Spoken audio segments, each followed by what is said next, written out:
Would you guys like to hear how I'm quietly making an extra, I don't know, $150 a month or so doing almost nothing? Well, in a second here, I'm going to show you, but the secret is a chain store that you might not even have heard of called Urban Outfitters. Now, Urban Outfitters caters to kind of a hip 20-something crowd. They sell mostly clothes. In fact, they're known as a clothing store. That's primarily what they are. They probably only exist in areas that are either urban or college towns. So they're not ubiquitous. They're not like Walmart. They're not everywhere, but they are a lot of places, and you probably never even noticed them. But here's the thing about Urban Outfitters, because we're not here to talk about clothes. They sell vinyl records. Vinyl records are a completely, utterly overlooked category to sell on Amazon, particularly when it comes to media. And Urban Outfitters sells brand new sealed vinyl, and they sell discounted vinyl. When vinyl doesn't sell immediately, it gets discounted, put in these crates they put next to the regular vinyl. And then there's the magic of the thing called the 40% off sale. 40% off sale happens, at least where I am, once a month. They declare that all sale items are 40% off on top of their discounted price. Since the majority of Urban Outfitters discounted vinyl is at $10, that means you're paying $6 per record. And these are records that are selling for, I would say, almost always the bare minimum you're ever going to encounter is $20. And they're usually more like $23, $25 brand new listing price, which means you're safely more than doubling your money. If you don't know about Urban Outfitters, look it up right now and see if there's one near you. So let me just stop talking and actually show you this month's haul. Oh yeah, real quick, you guys, hit the link below this video, download my free book, Reselling for Rebels. It's 396 pages. It's the most insane thing ever given away for free ever in the history of the world. And then also the obligatory subscribe to the YouTube channel immediately. Nobody likes Satan. You guys, can we all agree? Nobody likes Satan. Okay, so Satan does not subscribe to the YouTube channel. So don't be like Satan. Be a good person. Subscribe to the YouTube channel immediately. Let's get into it. All right, guys, just got back from Urban Outfitters. Let's take a look inside the goodie bag. Now, here's the thing about Urban Outfitters. One, they have vinyl. Two, about once a month, they have a 40% off sale. What that means is I will go to Urban Outfitters and look in their discount bins. Their discount bins have records that are priced all the way down to $4, which means if it's 40% off, you're paying like $2, whatever that amounts to. They also have records for $10, and they have records for $15, and sometimes that's about the highest for the discounted records. So let's take a look. Actually, I kind of cheated. I already took them out of the bag. But let's take a look at the receipt really quick to figure out what I spent, and then I'll show you what I actually got. So I'm not sure if this is showing up, but I spent $86 on this lot. I'm not sure how many records there are, but we'll find out together. Okay, so what we're looking at here, again, sealed vinyl records. Now, if you don't know anything about vinyl, vinyl records bottom out on Amazon. If they're brand new, they bottom out probably minimum 20, but that's pushing it. It's gonna be more like 25 would be like a normal price, or a little bit higher for a sealed new record. Okay, so what I do is I go to Urban Outfitters on the 40% off day. You can see here, $9.99 is what this record sold for. They have tons of discounted records, and it's 40% off the sale price, which means I paid what, $6 for this record, plus tax. And so I will purchase anything that is $9.99, without exception. And if it's higher, I'll look it up first. You can see here, this one is in fact, I think all of these were either $9.99 or some of them were $4.99, if you can take a look at that. Which means I paid, you know, $3 for this record. Okay, so here's the thing about vinyl.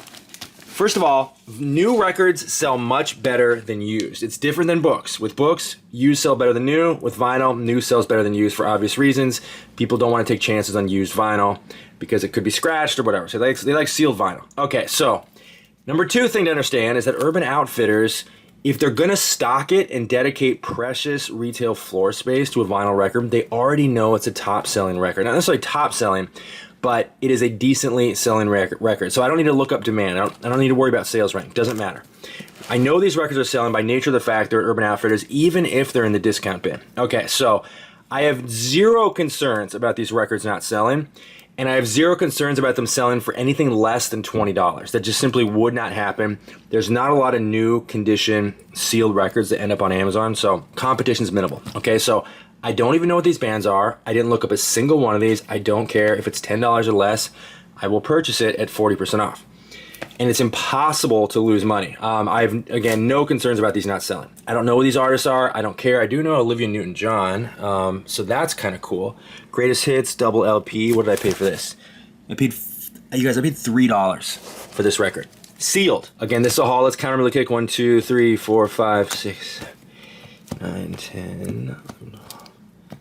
Okay, so exactly 15 records, and again I paid 80, actually sounds a little high, 80 divided by 15, I guess that's about right. And by the way, totally unrelated, but here's my other haul today from a A little outing I did. I bought, this is actually a $50 book, totally on off topic here, but anyway, pretty cool. Okay, so let's head over to ScanLister and I'll show you the totals for this haul. Okay, so you guys ready to hear the totals? Here we go. So first of all, 15 records. 13 of them I could list. I actually had 2 that I was restricted from selling, which is very unusual for me, at least with vinyl, which is kind of ridiculous, by the way, that I'm restricted, since it's ostensibly an anti-counterfeiting measure, and there's almost nothing harder to counterfeit than vinyl. But I've got 2 records, 2 copies of this record, which I'm not going to sell. I'm going to put them on eBay or Discog, so they're not going to be reflected in the totals here. So the real tally will be somewhat larger than what I'm going to show you here. So remember, and I came with receipts here. Remember, I didn't pay more than $6 for any one of these records. $6 and a little bit of tax. So check out the profit totals here. I'll give you the total in a second here. But you know, $15, $15, $11, $11, $11, and a lot of these there's 2 copies of. But the point is, didn't pay more than $6 for anything. The real winner here was a band called Devil Wears Prada, who I actually saw one time. My ex-girlfriend was really into them. Devil Wears Prada, there's a limited variant of this record that is selling for $38. Not too bad. So, and remember here, before I get to the totals, remember, I never look at sales rank when I'm sourcing at Urban Outfitters. It's completely unnecessary. The reason being, in fact, I don't even look anything up. If it's $10, 40% off for $10, I will buy anything blind with no consideration for looking it up, which is good because a lot of times, in fact, almost all the time, you can't even get to the barcode with Urban Outfitters. But I want you to pay attention to the sales ranks here. You can see here the worst sales rank for this haul was $374,000, which is actually not good. If I'd known that, it's possible I wouldn't even have purchased this because it looks like the profit, well, there's 2 of them, but the profit looks like it's only $5 profit each, $10 total. Not that great, but again, you really can't lose. If these records are Urban Outfitters, they inherently have a demand. Okay, so let's get to the totals. And by the way, my only grievance with ScanLister is that you can't see the totals without trying to have to list another product. Okay, so we have to open a separate tab here. Okay, so net profit, $230. This is actually not including my buy costs. My buy costs are $86.51. So $213 minus $86.51. Okay, which brings my net profit to $160. So that's about right. When I estimated, I make about $150 on average per month. This is pretty much an average month. Again, we have those 2 records I'm going to list on eBay, and that'll bring another probably, hopefully, $20, $30. So not a bad haul here. And again, this was, I'm not even kidding, a total of, let's just say 30 minutes work. I mean, the listing was almost instantaneous. It took me, I don't know, less than 10 minutes. Urban Outfitters sourcing is super easy. You don't have to look anything up. If you see the $10 price tag, you buy it. That's it. And there's money to be made even if you're paying $15 at 40% off. But I haven't really gone there yet because what happens here is there's nobody, I don't have any competition where I live. So the $15 records, if they don't sell, and they usually don't, they get bumped down to 10 the next month, and sometimes 5. I don't even have to look anything up. The takeaways here are find your Urban Outfitters, find out when their 40% off all sale item sale is, go to the vinyl, buy anything stickered $10 or less. That's it. Easy money. Just don't come to my store.